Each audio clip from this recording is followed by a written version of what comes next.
지금부터 규칙을 말하겠습니다. 첫째, 우리는 부부이지만 부부가 아닙니다. 연지곤지도 채 지우지 못한 첫날 밤 휠체어를 탄 남편이 제게 던진 첫 마디였습니다. 둘째, 밤 10시 이후에는 2층 복도를 돌아다니지 않습니다. 특히 내 서재 근처에는 절대 가지 않습니다. 그의 목소리는 차갑고 무거웠습니다. 저는 홀레복을 입은 채 그 앞에 서 있었습니다. 방금 전까지만 해도 사당에서 절을 올리고 술잔을 나눴던 사람이었습니다. 이제는 제 남편이라 불러야 할 사람이었습니다. 셋째, 이 혼인은 계약입니다. 3년 안에 아이를 낳으면 당신 가문의 재산을 복구해 드리겠습니다. 만약 실패하면 그는 휠체어를 돌렸습니다. 뒤돌아보지도 않고 말했습니다. 당신 가족이 어떻게 되든 책임지지 않습니다. 쾅! 문이 닫혔습니다. 하지만 이 기괴한 혼인을 제가 선택한 데에는 그 누구에게도 말하지 못할 충격적인 이유가 있었습니다. 일주일 전의 일이었습니다. 저는 병원 복도를 뛰어가고 있었습니다. 간호사가 급하게 전화를 걸어왔습니다. 아버지의 상태가 급격히 나빠졌다고 했습니다. 중환자실 앞에 도착했을 때 의사 3명이 나와 있었습니다. 보호자 되시죠? 네, 딸입니다. 환자분 상태가 매우 위중합니다. 지금 당장 수술을 해야 하는데 의사는 말끝을 흐렸습니다. 저는 알고 있었습니다. 그 말 뒤에 숨겨진 뜻을요. 비용이 얼마나 필요합니까? 최소 5천만 원은 있어야 합니다. 그것도 선입금으로요. 제 통장 잔고는 47만 원이었습니다. 저는 그 자리에 주저앉았습니다. 72시간입니다. 그 안에 수술하지 못하면 의사는 더 이상 말하지 않았습니다. 하지만 저는 알았습니다. 아버지가 돌아가신다는 뜻이었습니다. 저는 비틀거리며 복도로 나왔습니다. 벽에 등을 기댔습니다. 손이 떨렸습니다. 80억의 빚. 그 빚은 우리 가문을 완전히 무너뜨렸습니다. 종로에 있던 종갓집은 경매로 넘어갔습니다. 3대째 지켜온 땅도 조상의 위패가 모셔진 사당도 모두 남의 손에 들어갔습니다. 아버지는 그 충격으로 뇌졸중이 오셨습니다. 어머니는 우시다가 심장이 약해지셨습니다. 이제 약 없이는 하루도 버티지 못하셨습니다. 저는 병원비를 마련하기 위해 하루에 16시간씩 일했습니다. 편의점, 전단지 돌리기, 대리운전 콜센터. 할 수 있는 건 다 했습니다. 하지만 쌓이는 병원비 앞에서 제 노력은 모래성이었습니다. 그날 저녁 병원 앞 벤치에 앉아 있을 때였습니다. 박정숙 씨 맞으십니까? 정장을 입은 중년 남자가 다가왔습니다. 명함을 건넸습니다. 진성그룹 법무팀장이라고 적혀 있었습니다. 무슨 일이십니까? 제안 하나 드리러 왔습니다. 조용한 곳으로 가시죠.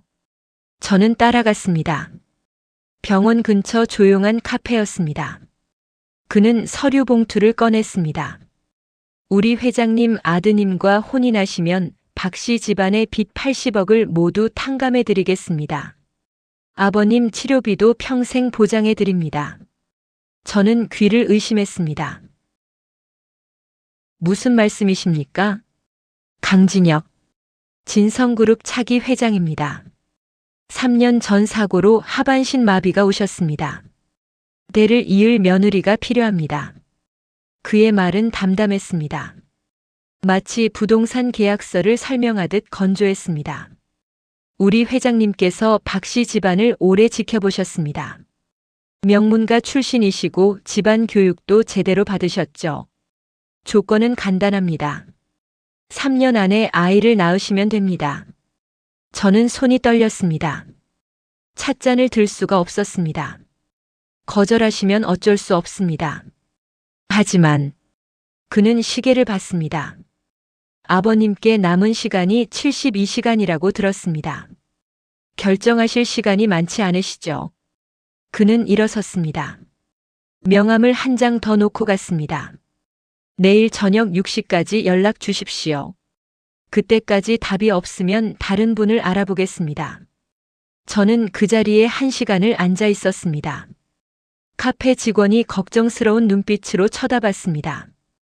결국 저는 전화를 걸었습니다. 알겠습니다. 하겠습니다. 사흘 후 저는 성북동 저택 앞에 서 있었습니다. 높은 담장 너머로 기와 지붕이 보였습니다. 대문은 육중했습니다. 초인종을 누르자 곧바로 문이 열렸습니다. 신부님 오셨습니다. 집사로 보이는 노인이 고개를 숙였습니다. 저는 긴 돌계단을 올라갔습니다. 정원에는 동백나무가 심어져 있었습니다. 꽃은 피지 않았습니다.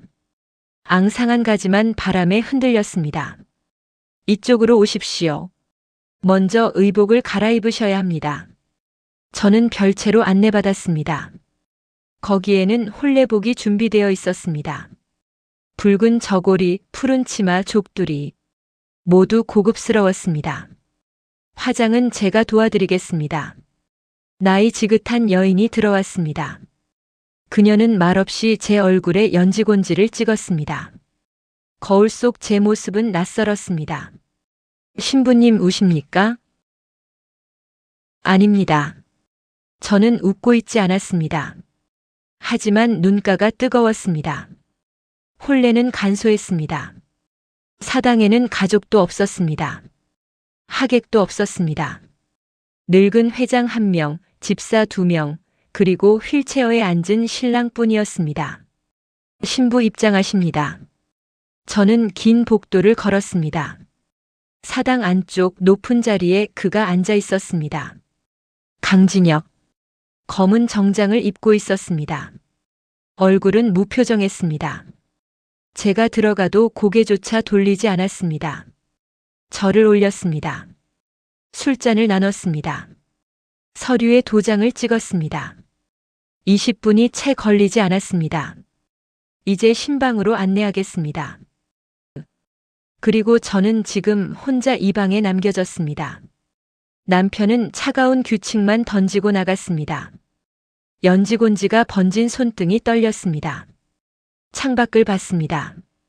어둠이 짙었습니다. 정원의 동백나무가 바람에 흔들렸습니다. 이게 제 첫날 밤이었습니다. 그런데 바로 그때였습니다. 쿵, 쿵, 쿵. 복도 저 끝에서 무겁고 둔탁한 소리가 들렸습니다. 무언가가 바닥을 내리치는 소리였습니다. 그리고 그 사이로 짐승의 포효 같은 신음이 섞여 들렸습니다. 저는 이불을 끌어안았습니다. 온몸에 소름이 돋았습니다. 하반신 마비라고 했는데 저 소리는 뭐지? 소리는 새벽까지 계속됐습니다. 저는 단 한숨도 잘 수 없었습니다. 이 저택에는 분명 뭔가 숨겨진 비밀이 있었습니다. 그리고 저는 이제 그 비밀 속으로 들어와 버렸습니다. 아침이 밝았습니다. 저는 한숨도 자지 못했습니다. 새벽까지 들렸던 그 소리가 머릿속을 떠나지 않았습니다. 쿵쿵거리는 둔탁한 진동, 짐승 같은 신음. 하반신 마비라면서 어떻게 저런 소리가? 문을 열고 복도로 나왔습니다. 고요했습니다. 아무 일도 없었다는 듯 조용했습니다. 저 끝 남편의 서재문은 굳게 닫혀 있었습니다. 마님, 아침 식사 준비됐습니다. 집사 김 씨가 나타났습니다. 저는 따라 내려갔습니다. 넓은 식당에는 긴 테이블이 놓여 있었습니다. 한쪽 끝에 남편이 앉아 있었습니다. 휠체어가 아니었습니다. 의자에 앉아 있었습니다. 앉으십시오. 그가 말했습니다. 저는 반대편 끝자리에 앉았습니다. 테이블이 너무 길어서 얼굴이 잘 보이지 않았습니다. 아침상이 차려졌습니다. 흰쌀밥, 된장찌개, 나물 반찬들. 평범한 한식이었습니다. 진지 드십시오. 집사가 물러났습니다. 저는 숟가락을 들었습니다. 그런데 밥이 넘어가지 않았습니다. 어젯밤 제가 먼저 말을 꺼냈습니다. 그가 고개를 들었습니다. 어젯밤 복도에서 이상한 소리가 들렸습니다. 이상한 소리? 네. 무언가 바닥을 치는 소리, 그리고 신음소리 같은 게. 그는 숟가락을 내려놓았습니다. 표정이 굳었습니다. 서재에서 운동합니다. 재활 훈련이죠. 신경 쓰지 마십시오. 하지만 하반신이. 질문은 그만하십시오. 목소리가 차가워졌습니다. 저는 입을 다물었습니다. 그는 식사를 마치고 일어섰습니다. 휠체어가 아닌 두 다리로 걸어 나갔습니다. 약간 절뚝거렸습니다. 하지만 분명 걷고 있었습니다. 하반신 마비라고 하지 않았나? 의문은 더 깊어졌습니다. 낮 동안 저는 저택을 둘러봤습니다. 1층은 거실, 식당, 응접실이 있었습니다. 모두 넓고 고급스러웠습니다. 하지만 사람 냄새는 나지 않았습니다. 마치 박물관 같았습니다. 정원으로 나갔습니다. 동백나무 외에도 소나무, 대나무가 심어져 있었습니다. 구석에는 작은 연못도 있었습니다. 하지만 물은 탁했습니다. 관리가 안 되고 있었습니다. 마님, 점심 식사 시간입니다. 집사가 불렀습니다. 저는 돌아갔습니다. 점심상도 혼자였습니다. 남편은 서재에 들어가 나오지 않았습니다. 도련님은 안 드십니까? 도련님께서는 서재에서 드십니다. 집사의 대답이었습니다. 항상 그러십니까? 네. 결혼 전부터 그러셨습니다. 저는 더 묻지 못했습니다. 식사 후 방으로 돌아왔습니다. 짐을 정리했습니다. 가져온 게 많지 않았습니다. 옷 몇 벌, 책 몇 권.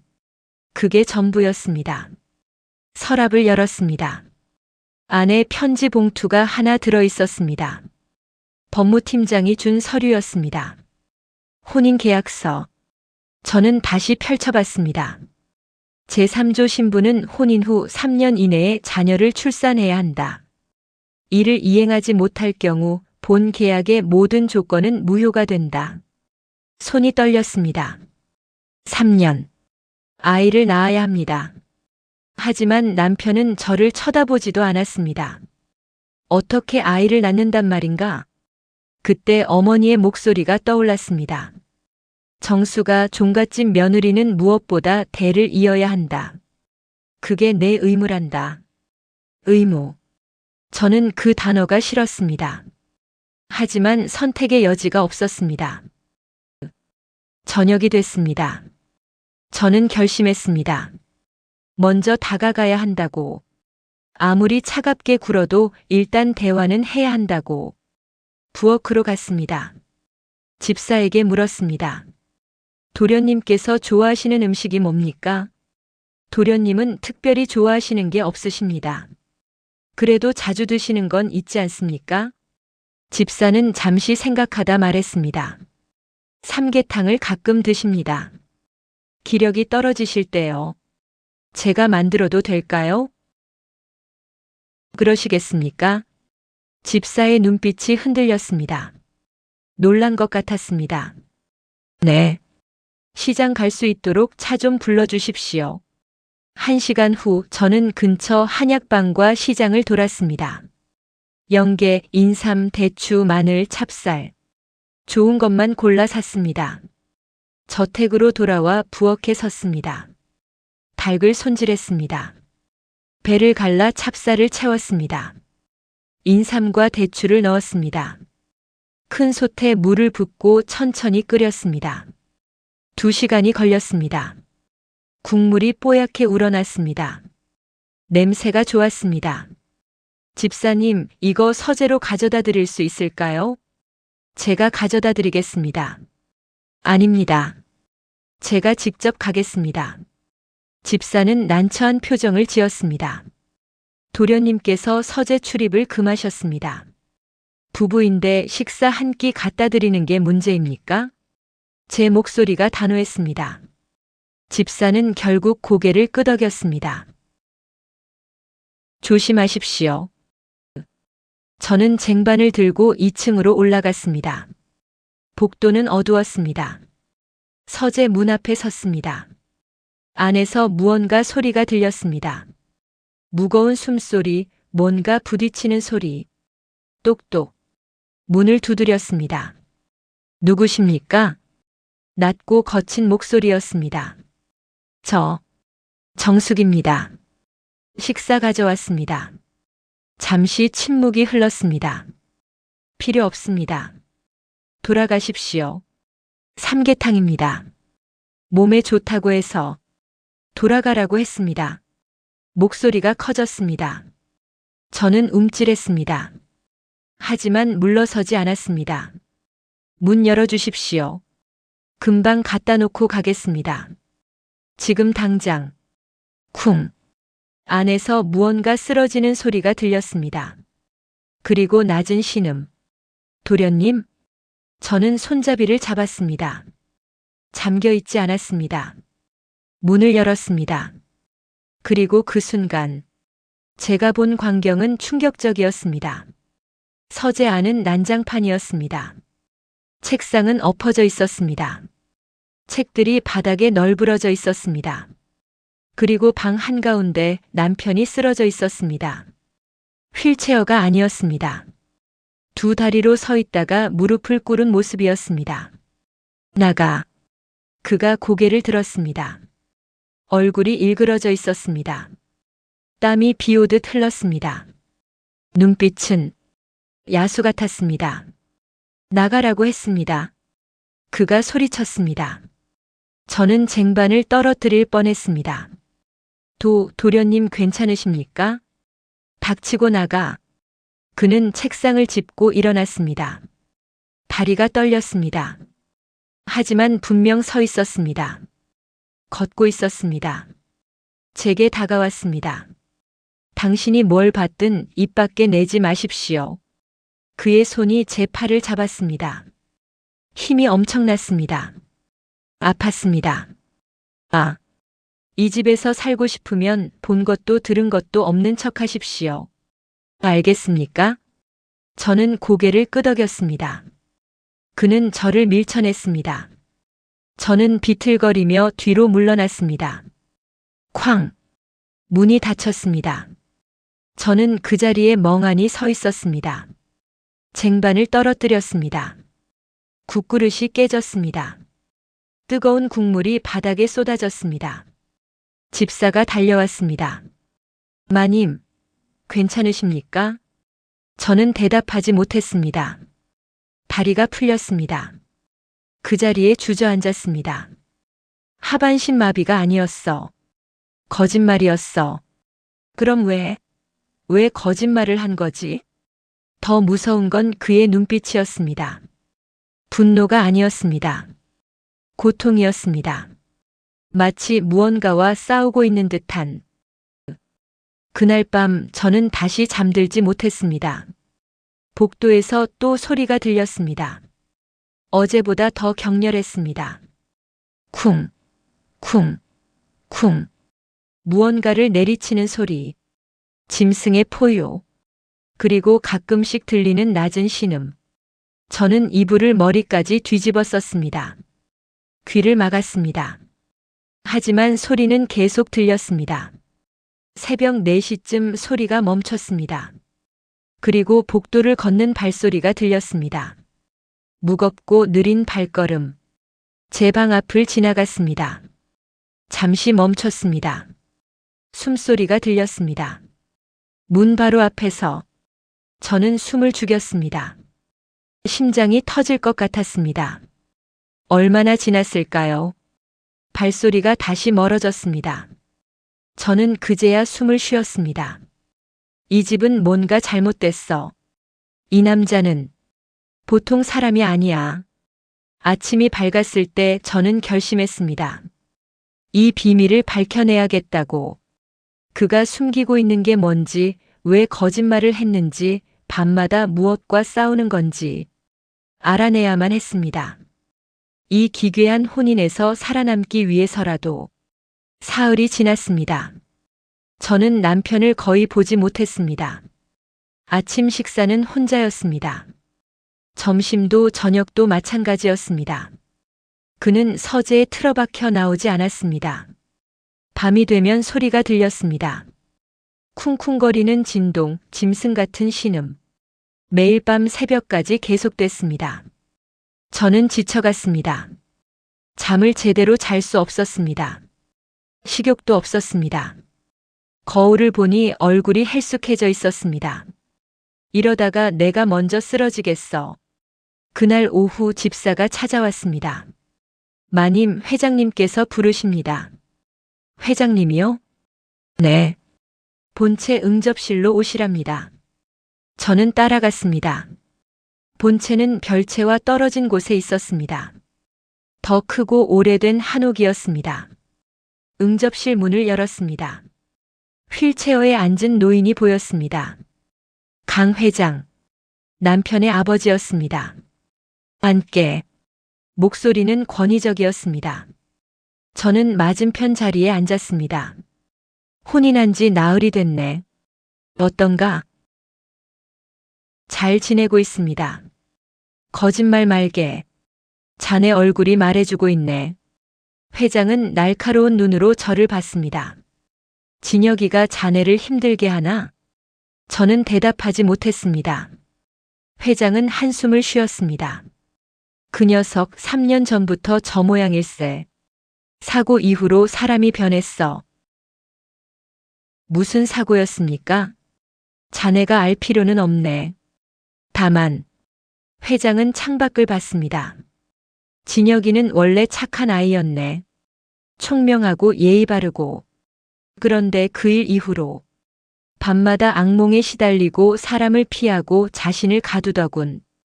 그래서 하반신 마비라고. 거짓말일세. 다리는 멀쩡하네. 다만 그 녀석이 세상과 단절하고 싶어서 그렇게 꾸민 거지. 저는 숨이 막혔습니다. 왜 그런 짓을 하십니까? 자네가 알아내야 할 걸세. 회장이 저를 똑바로 봤습니다. 자네를 며느리로 들인 이유가 있네. 그 녀석을 구해줄 수 있는 사람은 자네뿐일 거라 생각했기 때문이네. 저는 아무것도 할 수 없습니다. 그 사람은 저를 쳐다보지도 않습니다. 그래도 해야 하네. 회장의 목소리가 무거워졌습니다. 이 집안은 이제 진혁이 하나뿐일세.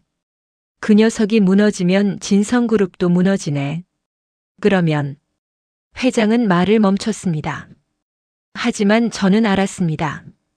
제 가족의 빚도 아버지의 치료비도 모두 끊긴다는 뜻이었습니다.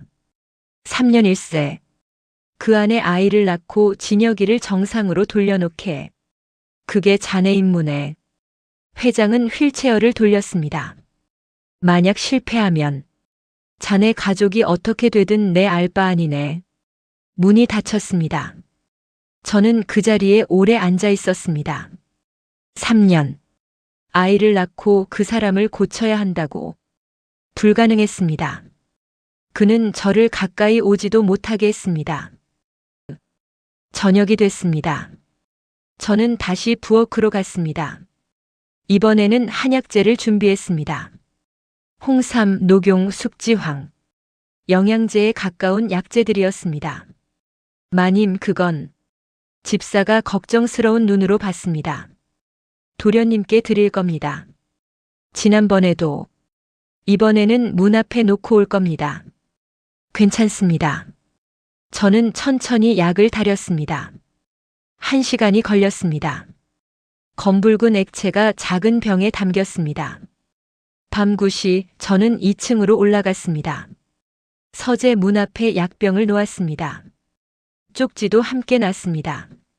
하루 한 번 식후에 드십시오. 정숙. 그리고 조용히 돌아섰습니다. 다음 날 아침 약병은 그대로였습니다. 손도 대지 않았습니다. 저는 다시 가져왔습니다.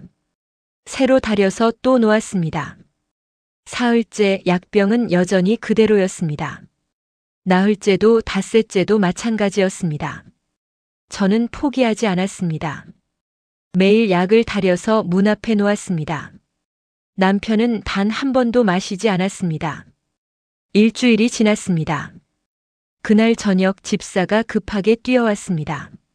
마님, 큰일 났습니다. 무슨 일입니까? 외부인들이 담을 넘어 들어왔습니다.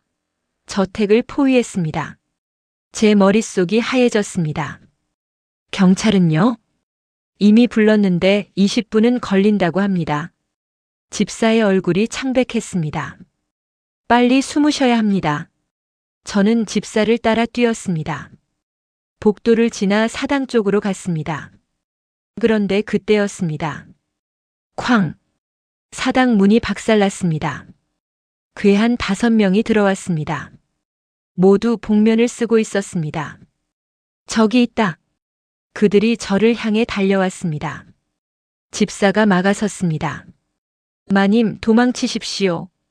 하지만 괴한 중 한 명이 집사를 밀쳤습니다. 노인은 바닥에 쓰러졌습니다. 김씨, 저는 달려가려 했습니다. 그런데 팔이 붙잡혔습니다. 괴한이 저를 끌었습니다. 나요? 놓으라고요. 저는 발버둥 쳤습니다. 하지만 힘이 너무 셌습니다. 사당 안으로 끌려갔습니다. 거기에는 더 많은 괴한들이 있었습니다. 10명쯤 됐습니다. 잘 잡았어. 이제 전화해. 한 남자가 휴대폰을 꺼냈습니다. 목소리가 익숙했습니다. 진여가 들리냐? 내 마누라 여기 있다. 나오지 않으면 어떻게 될지 알지? 복면을 벗었습니다. 중년 남자였습니다. 얼굴이 남편과 조금 닮았습니다. 누구십니까? 나는 진혁이 삼촌이지. 이 집안의 진짜 후계자야. 그는 비웃었습니다. 그 병신 자식이 회사를 물려받는다고. 말도 안 돼. 그래서 내가 직접 나선 거야. 무슨 소리를. 닥쳐. 그가 제 뺨을 때렸습니다. 얼얼했습니다. 너희 아버지 빚 누가 만들었는 줄 알아? 내가 만들었지. 진혁이 장가 보내지 못하게. 그래서 내 아들이 후계자가 되게. 제 머릿속이 어지러웠습니다. 하지만 그 늙은이가 너를 데려왔더군. 그래서 계획을 바꿨어. 너를 인질로 잡고 진혁이를 끌어내는 거지. 그는 휴대폰을 제 얼굴에 들이댔습니다. 잘 들어, 진혁아. 30분 안에 회장 인감과 주식 증서 들고 나와. 안 나오면 이 여자. 칼이 번쩍였습니다. 제 목에 날이 닿았습니다. 차가웠습니다. 죽는다. 저는 떨렸습니다. 다른 괴한들이 사당 문을 막았습니다. 창문도 막았습니다. 출구가 없었습니다. 시간이 흘렀습니다. 10분, 20분. 남편은 나타나지 않았습니다. 역시 나 같은 건 아무래도 상관없는 거구나. 체념이 왔습니다. 그때였습니다. 쿵. 멀리서 소리가 들렸습니다. 무거운 발소리. 괴한들이 긴장했습니다. 뭐야? 쿵.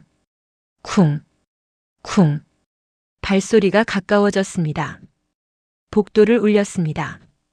사당 문이 열렸습니다. 그리고 그가 나타났습니다. 강진혁. 휠체어가 아니었습니다. 두 다리로 서 있었습니다. 얼굴은 무표정했습니다. 하지만 눈빛은 살기로 가득했습니다. 진혁이냐? 삼촌이 칼을 제 목에 더 바짝 들이댔습니다. 거기서 한 발만 더 오면 이 여자 죽. 순간이었습니다. 진혁이 움직였습니다. 눈에 보이지 않을 만큼 빨랐습니다. 삼촌의 손목을 잡았습니다. 꺾었습니다. 으악! 칼이 떨어졌습니다. 진혁이 발로 삼촌의 배를 찼습니다. 중년 남자는 날아가 벽에 부딪혔습니다. 저 자식 잡아. 괴한들이 달려들었습니다. 10명이 한꺼번에. 하지만 진혁은 흔들리지 않았습니다. 첫 번째 괴한의 주먹을 막았습니다. 팔을 잡아 던졌습니다. 두 번째 괴한이 쇠파이프를 휘둘렀습니다. 진혁은 몸을 숙여 피했습니다. 그리고 명치를 가격했습니다. 세 번째, 네 번째, 다섯 번째. 괴한들이 하나씩 쓰러졌습니다. 진혁의 움직임은 정확했습니다. 한치의 낭비도 없었습니다. 마치 짐승 같았습니다. 아니, 짐승보다 더 무서웠습니다. 제 눈앞에서 벌어지는 광경이 믿기지 않았습니다. 하반신 마비라던 사람이 10명을 단숨에 제압했습니다. 마지막 괴한이 쓰러졌습니다. 진혁은 천천히 저를 봤습니다. 그 순간 저는 그의 눈을 똑바로 봤습니다. 분노가 아니었습니다. 살기도 아니었습니다. 고통이었습니다. 견딜 수 없는 고통을 억누르고 있는 눈빛이었습니다. 괜찮습니까? 그가 물었습니다. 목소리는 떨렸습니다. 저는 고개를 끄덕였습니다. 그런데 다리에 힘이 풀렸습니다. 앞으로 쓰러질 뻔했습니다. 진혁이 저를 잡았습니다. 팔로 안았습니다. 정신 차리십시오. 하지만 저는 의식이 흐려졌습니다.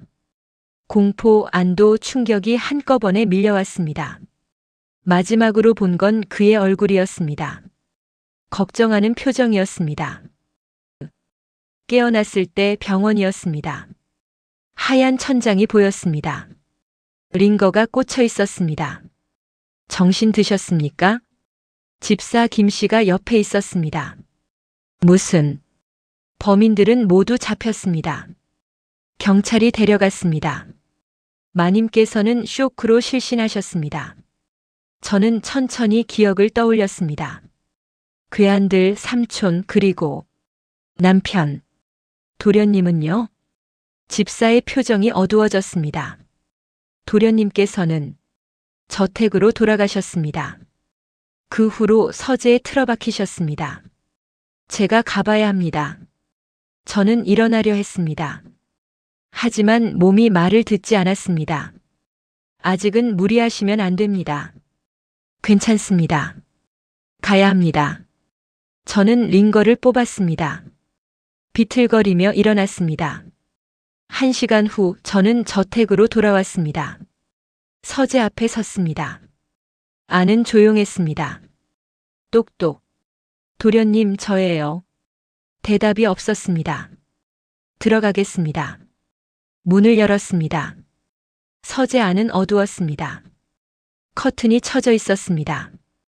구석에 남편이 앉아 있었습니다. 무릎을 안고 있었습니다. 얼굴을 숨기고 있었습니다. 왜 왔습니까? 목소리가 떨렸습니다. 감사하러 왔습니다. 절 구해주셔서. 구했다고요? 그가 얼굴을 들었습니다. 눈이 충혈돼 있었습니다. 저는 당신을 더 위험하게 만들었습니다. 제가 있어서 당신이 공격받은 겁니다. 아닙니다. 도련님 덕분에 살았습니다. 보셨잖습니까? 제가 얼마나 괴물인지. 그의 목소리가 떨렸습니다. 저 힘은 저주입니다. 사람을 죽일 수도 있는 힘입니다. 그래서 저는 절대 누구도 가까이 오지 못하게 했습니다. 저는 한 걸음 다가갔습니다. 무섭지 않습니까? 무섭습니다. 저는 솔직하게 대답했습니다. 하지만 도련님께서 그 힘으로 절 지켜주셨습니다. 그러니 이제 제가 도련님을 지킬 차례입니다. 그가 저를 봤습니다. 믿을 수 없다는 표정이었습니다. 어떻게? 모르겠습니다. 하지만 저는 무릎을 꿇었습니다. 그와 눈높이를 맞췄습니다. 도련님은 혼자가 아닙니다. 이제 제가 있습니다. 처음으로 그의 눈에서 눈물이 흘렀습니다. 그날 밤 저는 처음으로 서재에서 잤습니다. 남편은 거부하지 않았습니다. 다만 말없이 소파에 담요를 깔아줬습니다.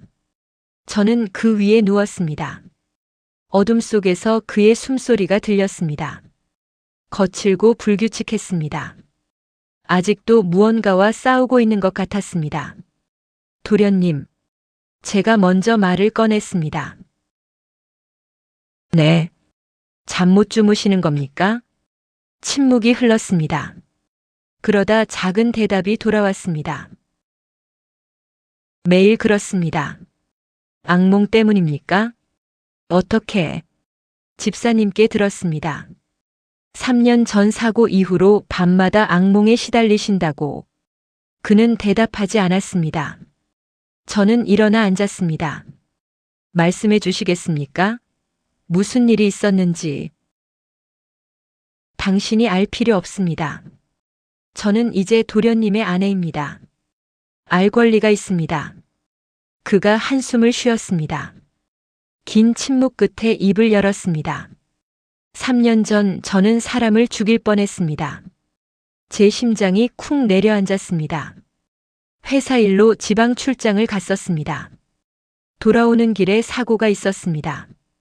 트럭이 중앙선을 넘어왔습니다. 비서가 운전하던 차가 전복됐습니다. 그의 목소리가 떨렸습니다. 정신을 차렸을 때 차가 뒤집혀 있었습니다. 비서는 의식을 잃었습니다. 저는 갇혔습니다. 문이 열리지 않았습니다. 그때 차에서 연기가 났습니다. 불이 날 것 같았습니다. 저는 공포에 질렸습니다. 그리고 그가 주먹을 쥐었습니다. 문을 부쉈습니다. 맨손으로 차 문짝을 찢어냈습니다. 제가 숨을 들이켰습니다. 비서를 끌어냈습니다.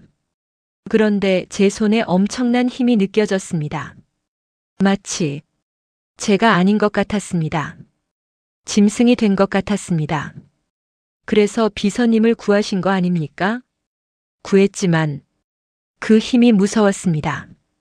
만약 제가 조금만 더 세게 잡았다면 비서의 팔이 부러졌을 겁니다. 만약 사람을 때렸다면 그는 고개를 떨궜습니다. 죽였을 겁니다. 그 후로 저는 이 힘이 두렵습니다. 누군가를 다치게 할까봐. 그래서 사람들을 피했습니다. 하반신 마비라고 거짓말하고 휠체어를 탔습니다. 하지만 오늘 밤에는 당신이 위험했으니까요. 그가 저를 봤습니다. 이 괴물 같은 힘이 필요한 순간이었으니까요. 저는 천천히 그에게 다가갔습니다. 그의 손을 잡았습니다. 그는 움찔했습니다. 도련님은 괴물이 아닙니다. 어떻게 그럴 수 있습니까? 이 손이 절 살렸습니다. 그리고 저는 그의 손을 제 뺨에 가져다 댔습니다. 이렇게 따뜻합니다. 괴물의 손이 이럴 리 없습니다. 그의 눈에서 또 눈물이 흘렀습니다. 다음 날 아침 변화가 시작됐습니다. 남편이 식탁에 나왔습니다. 혼자가 아니었습니다. 저와 마주 앉았습니다. 같이 드시겠습니까? 그가 조심스럽게 물었습니다. 네. 그러고 싶습니다. 처음으로 함께 식사했습니다. 말은 없었습니다. 하지만 침묵이 불편하지 않았습니다. 식사 후 그가 말했습니다. 산책하시겠습니까? 정원이 좀 황폐한데 함께 보시죠. 저는 고개를 끄덕였습니다. 정원은 생각보다 넓었습니다. 하지만 관리가 안 돼 있었습니다. 잡초가 무성했습니다. 연못은 탁했습니다. 예전에는 어머니께서 가꾸셨습니다. 그가 말했습니다. 어머니는 꽃을 좋아하셨습니다. 특히 동백꽃을. 매년 겨울이면 저 동백나무에 붉은 꽃이 가득 폈습니다. 지금은요? 3년째 꽃을 피우지 않습니다. 제가 이 집을 어둡게 만들어서 그런가 봅니다. 저는 동백나무를 봤습니다. 앙상한 가지만 있었습니다. 다시 피게 할 수 있습니다. 어떻게요? 정성을 들이면 됩니다. 식물도 사람 마음을 느낍니다. 그가 저를 봤습니다. 작게 웃었습니다. 처음 보는 미소였습니다. 그럼 같이 해보시겠습니까? 좋습니다. 그날부터 우리는 함께 정원을 가꿨습니다. 아침마다 잡초를 뽑았습니다. 낙엽을 쓸었습니다. 연못을 청소했습니다. 동백나무에 물을 줬습니다. 처음에는 어색했습니다. 서로 말이 없었습니다. 하지만 며칠이 지나자 자연스러워졌습니다. 여기 흙이 딱딱합니다. 제가 말했습니다. 그럼 갈아엎어야겠네요. 남편이 삽을 들었습니다. 힘차게 땅을 팠습니다. 놀라운 힘이었습니다. 천천히 하셔도 됩니다. 괜찮습니다. 이 정도는. 그가 멈췄습니다. 제 얼굴을 봤습니다. 무섭습니까? 아닙니다. 멋집니다. 그가 당황한 표정을 지었습니다. 귀가 빨개졌습니다. 저는 웃음이 나왔습니다. 왜 웃으십니까? 처음 보는 표정이라서요. 저도 오랜만입니다. 이런 기분. 우리는 다시 일했습니다. 해가 질 때까지 땀 흘리며 일했습니다. 저녁 식사는 함께 했습니다. 매일 같은 시간에 같은 자리에 앉았습니다. 점점 대화가 늘었습니다. 오늘 날씨가 좋았습니다. 네. 덕분에 작업이 수월했습니다. 내일은 걸음을 줘야 할 것 같습니다. 제가 준비하겠습니다.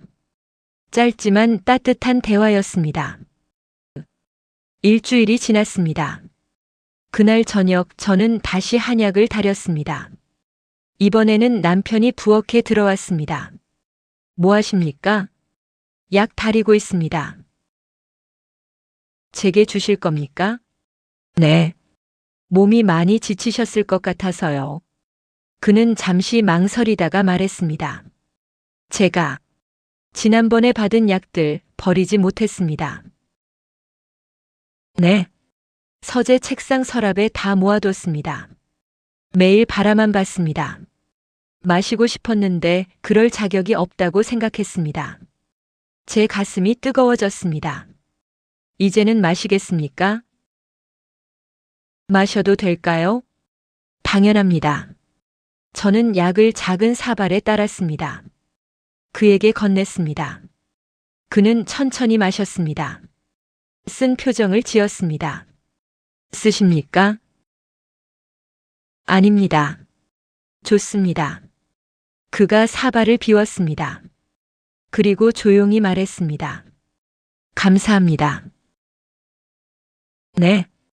당신이 여기 와줘서 저를 포기하지 않아서 저는 고개를 저었습니다. 제가 감사합니다.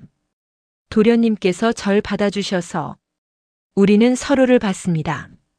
처음으로 진짜 미소를 나눴습니다. 보름이 지났습니다. 변화는 확실했습니다. 남편은 더 이상 서재에 틀어박히지 않았습니다. 밤에도 소리가 들리지 않았습니다. 대신 저녁마다 함께 정원을 산책했습니다. 별을 봤습니다. 달을 봤습니다. 말없이 걷기도 했습니다. 예전에는 이런 게 두려웠습니다. 어느 날 저녁 그가 말했습니다. 누군가와 함께 있는 것, 제 힘이 튀어나올까봐, 상대를 다치게 할까봐. 지금은요? 지금은 괜찮습니다. 당신 옆에 있으면 마음이 편합니다. 저는 그의 손을 잡았습니다. 그는 움찔하지 않았습니다. 오히려 제 손을 꽉 잡았습니다. 저도 그렇습니다. 우리는 천천히 걸었습니다. 동백나무 앞에 섰습니다.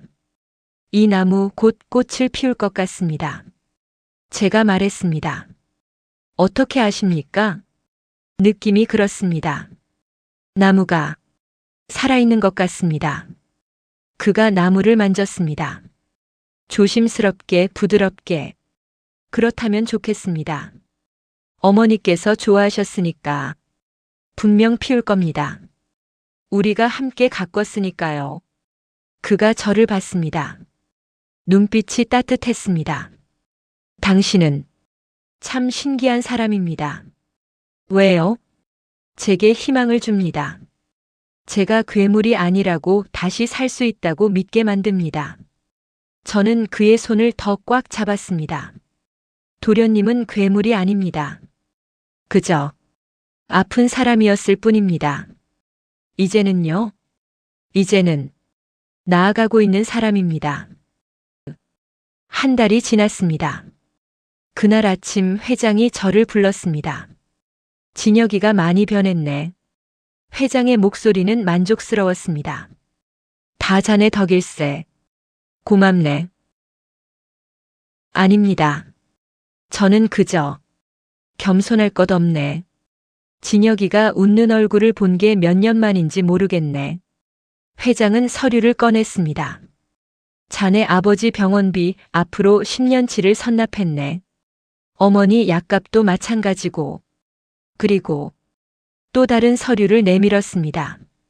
자네 집안 빚 전액 탕감 처리했네. 종로의 종갓집도 되찾아줬네.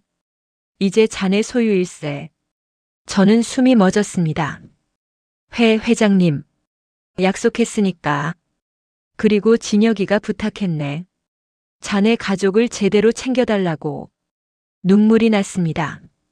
참으려 했지만 멈출 수 없었습니다. 감사합니다. 정말 감사합니다. 울지 말게. 이제 시작일세. 회장이 휠체어를 돌렸습니다. 진혁이를 잘 부탁하네. 그 녀석이 이제 자네 없이는 못 살 것 같더군. 그날 저녁 저는 남편에게 달려갔습니다. 정원에서 동백나무에 물을 주고 있었습니다. 도련님, 그가 돌아봤습니다. 왜 그러십니까? 저는 그를 껴안았습니다. 갑작스러운 행동이었습니다. 그는 당황했습니다. 저 정숙 씨? 감사합니다. 제 가족을 위해. 회장님께 들었습니까? 네. 어떻게 그런 큰 은혜를. 은혜가 아닙니다. 그가 제 어깨를 잡았습니다. 물러섰습니다. 저를 똑바로 봤습니다. 당신이 제게 준 게 더 큽니다. 제 삶을 되찾게 해줬습니다. 웃는 법을 다시 알려줬습니다. 저는 그저가 아닙니다. 그의 목소리가 진지했습니다. 당신은 제 구원입니다. 제 눈에서 눈물이 흘렀습니다. 그가 손수건을 꺼내 닦아줬습니다. 조심스럽게 부드럽게. 울지 마십시오. 이제 우리 가족은 모두 안전합니다. 당신도 저도. 네. 우리는 다시 동백나무를 봤습니다. 그때였습니다. 작은 봉오리가 보였습니다. 앙상했던 가지 끝에 붉은 빛이 맺혀 있었습니다. 저것 보십시오. 제가 소리쳤습니다. 꽃망울입니다. 드디어 피려고 합니다. 남편도 놀란 표이었습니다. 그는 나무에 다가갔습니다. 봉오리를 조심스럽게 만졌습니다. 정말 피우는군요. 말씀드렸지 않습니까? 정성을 들이면 된다고. 그가 저를 봤습니다. 환한 미소를 지었습니다.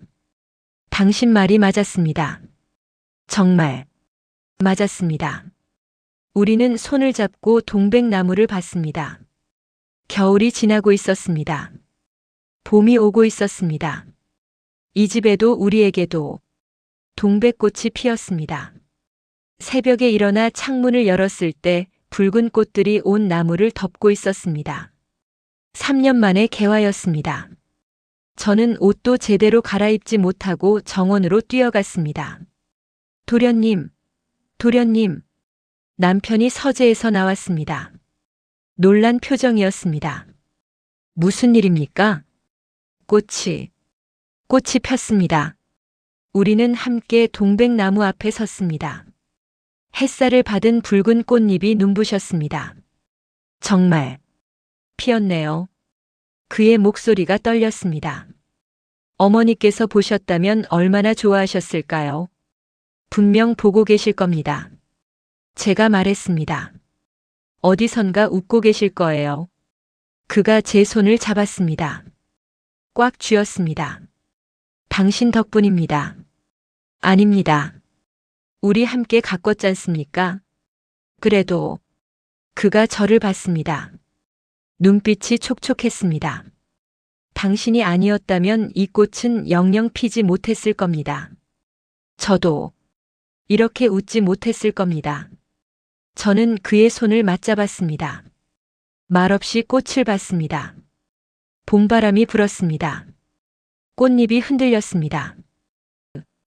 그날 저녁 회장이 식사에 함께했습니다. 오랜만에 온 가족이 모인 자리였습니다. 테이블에는 수육, 김치찌개, 각종 나물이 차려졌습니다. 동백꽃이 폈다면서 회장이 물었습니다. 네. 아침에 봤습니다. 남편이 대답했습니다. 그거 좋은 징조일세. 집안에 경사가 있을 거야. 회장이 술잔을 들었습니다. 진여가 이제 회사로 돌아올 생각은 없나? 남편은 잠시 망설였습니다. 저를 봤습니다. 생각해 보겠습니다. 생각할 것 없네. 자네가 있어야 할 곳은 회사일세. 3년 동안 비워뒀네. 이제 돌아와야지. 하지만 제 상태가. 무슨 상태? 이제 멀쩡하지 않나. 매일 정원 일하고 산책하고 밥도 잘 먹는다며? 회장의 목소리는 단호했습니다. 다음 주 월요일부터 출근하게. 알았나? 남편은 고개를 끄덕였습니다. 식사 후 우리는 산책을 나갔습니다. 걱정되십니까? 제가 물었습니다. 조금은요. 오랜만이라. 잘하실 겁니다. 어떻게 아십니까? 도련님은 강한 분이니까요. 그가 걸음을 멈췄습니다. 저는 강하지 않습니다. 당신이 옆에 있어서 버틸 수 있는 겁니다. 그럼 제가 계속 옆에 있겠습니다. 약속하십니까? 네. 약속합니다. 그가 미소 지었습니다. 따뜻한 미소였습니다. 한 달이 지났습니다. 남편은 회사에 복귀했습니다. 처음 며칠은 힘들어했습니다. 사람들 시선이 부담스럽다고 했습니다. 하지만 점점 적응했습니다. 일주일, 2주일. 얼굴에 활기가 돌았습니다. 오늘 계약 하나 성사시켰습니다. 어느 날 저녁 자랑스럽게 말했습니다. 잘하셨네요. 다들 놀랐습니다. 제가 돌아온 것도 이렇게 일을 처리한 것도 당연합니다. 원래 유능하신 분이지 않습니까? 당신이 그렇게 말하니 힘이 납니다. 그날 밤 우리는 처음으로 손을 잡고 잤습니다. 각자의 침대가 아니었습니다. 같은 침대였습니다. 어색했습니다. 하지만 불편하지 않았습니다.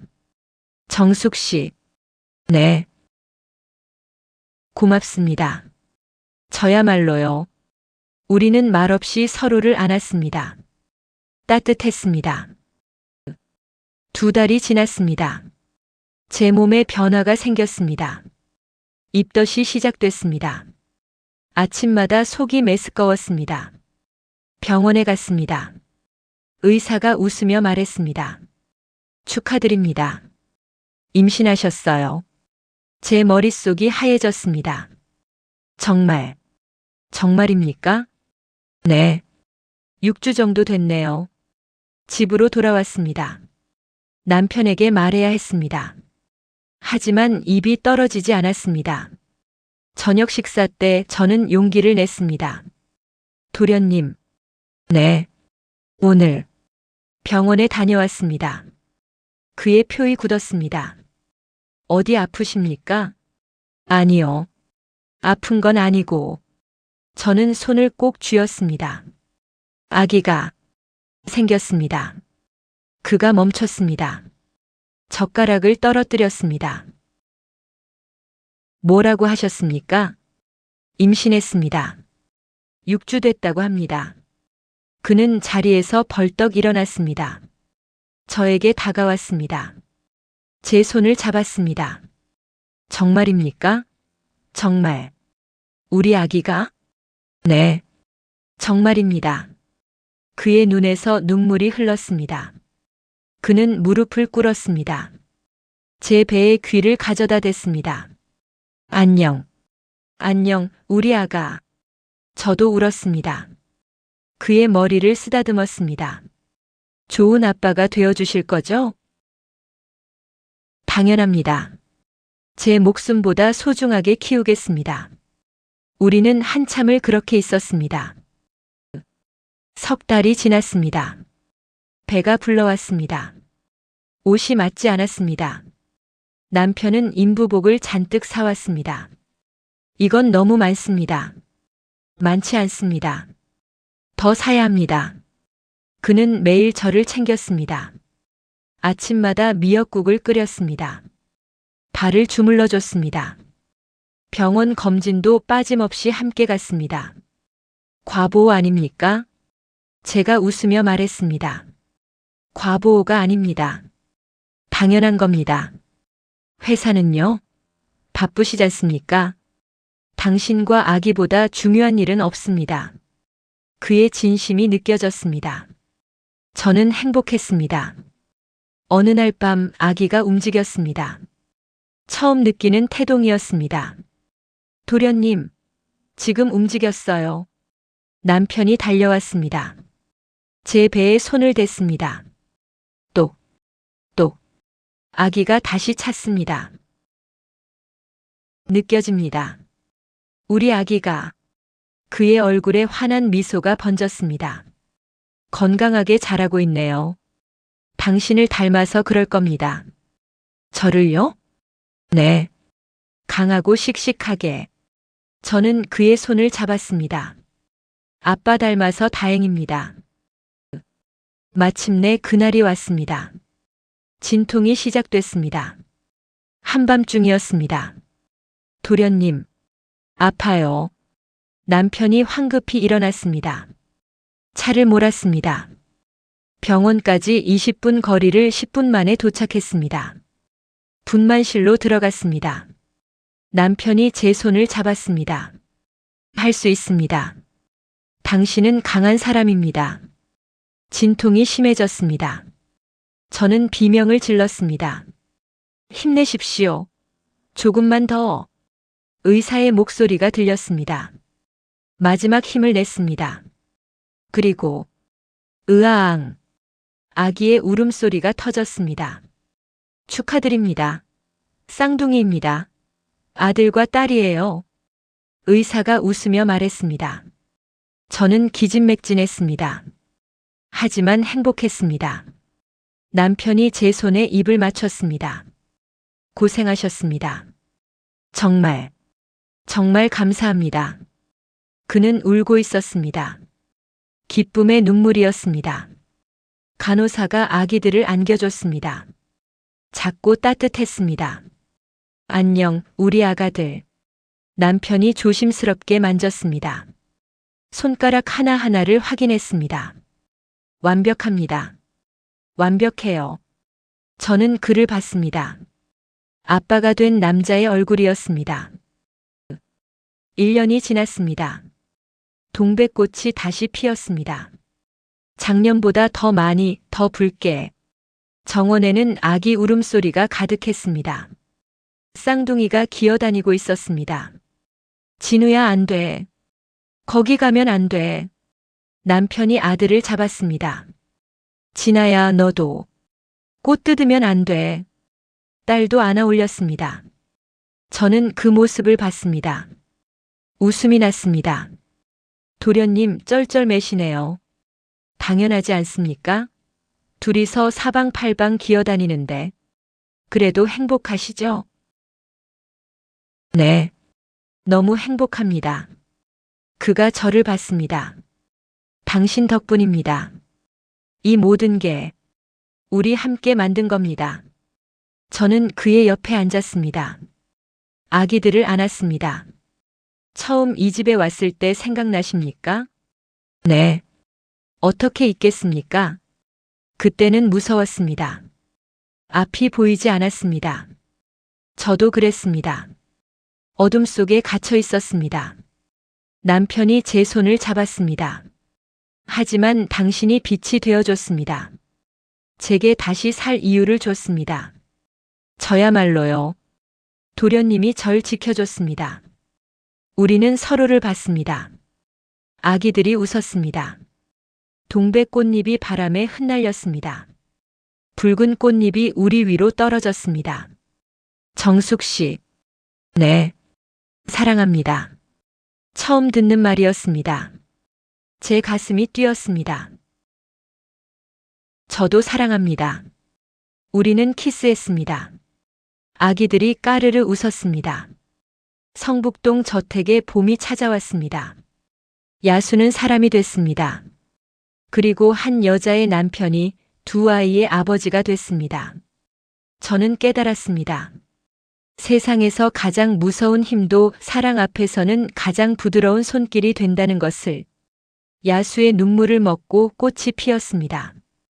우리의 사랑도 이 집도 이제 영원히 꽃으로 가득할 것입니다. 오늘 이야기가 감동적이셨다면 구독과 좋아요로 응원해주세요. 여러분의 댓글 하나가 더 좋은 이야기를 만드는 큰 힘이 됩니다. 시청해주셔서 감사합니다.